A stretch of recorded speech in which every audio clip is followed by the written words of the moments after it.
कहानी लिखी जा रही है और खिचड़ी भी पक रही है, और ये कुछ ऐसी पक रही है कि बस पूछिए मत। एक एक दाने को बाकायदा बखूबी देखा जा रहा है, उसे हाथों के बीच मसला भी जा रहा है, तो कुछ दानों को वापस पकने के लिए डाला भी जा रहा है। जनाब, इस सियासी खिचड़ी में मसाले भी पूरे डाले जा रहे हैं, क्योंकि यहाँ पकाने वाले भी कोई नए नहीं। सियासत की इस रसोई में सारे मसाले मौजूद हैं, सारे जानकार भी हैं। बस देखा यही जा रहा है कि कौन सा मसाला कितनी तादाद में डाला जाए, ताकि स्वाद भी बेहतर हो सके और रसोई की तारीफ भी हो सके।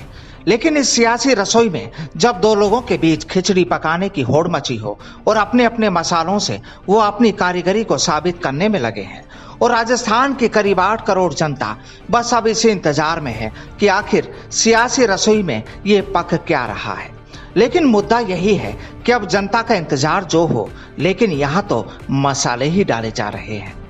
दरअसल इस रसोई में 2 नेता लगे हुए हैं अपने अपने पकवान तैयार करने में। नजरें टिकी है एक दूसरे पर कि आखिर कौन कौन सा मसाला इस्तेमाल कर रहा है, और हालात तो यहाँ तक हो चुके हैं कि पड़ोसी रसोई से भी इसी पर निगाहें टिकाई जा रही है कि दूसरी रसोई में पक क्या रहा है। दरअसल इस खिचड़ी का मजा सब लेना चाहते हैं और ले भी रहे हैं, लेकिन दिक्कत यह है कि पककर ये नीचे कब उतरेगी किसी को पता नहीं, क्योंकि यहाँ वजूद तो दाल का भी है तो चावल का भी।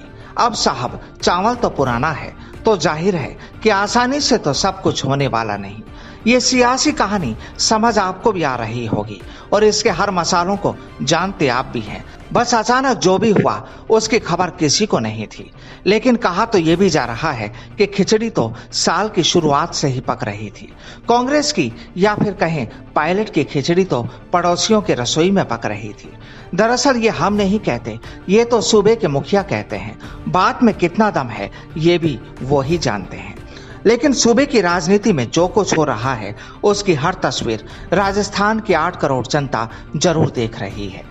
हालात कुछ ऐसे हो गए हैं कि इस सियासी खिचड़ी में कभी नमक तेज हो रहा है तो कभी गरम मसाला इतना डल गया कि स्वाद भी तीखा हो गया। खाना तो हर कोई चाहता है, लेकिन हालात इंतजार के हैं। कई खानसा में इस खिचड़ी को सुधारने की कवायद करने की बात कर रहे हैं, लेकिन असल में वो चाहते क्या हैं ये भी कोई नहीं जानता। और जानता तो कोई ये भी नहीं कि अब दाल का क्या होगा और चावल का क्या। लेकिन इतना तो तय है कि जो भी होगा, या यूं कहें कि ये खिचड़ी जैसी भी पकेगी, जब भी पकेगी, जायके पर जरूर असर पड़ेगा। बस अब लोगों को इंतजार यही है कि एक बार पके तो सही। Bureau report, the fact India.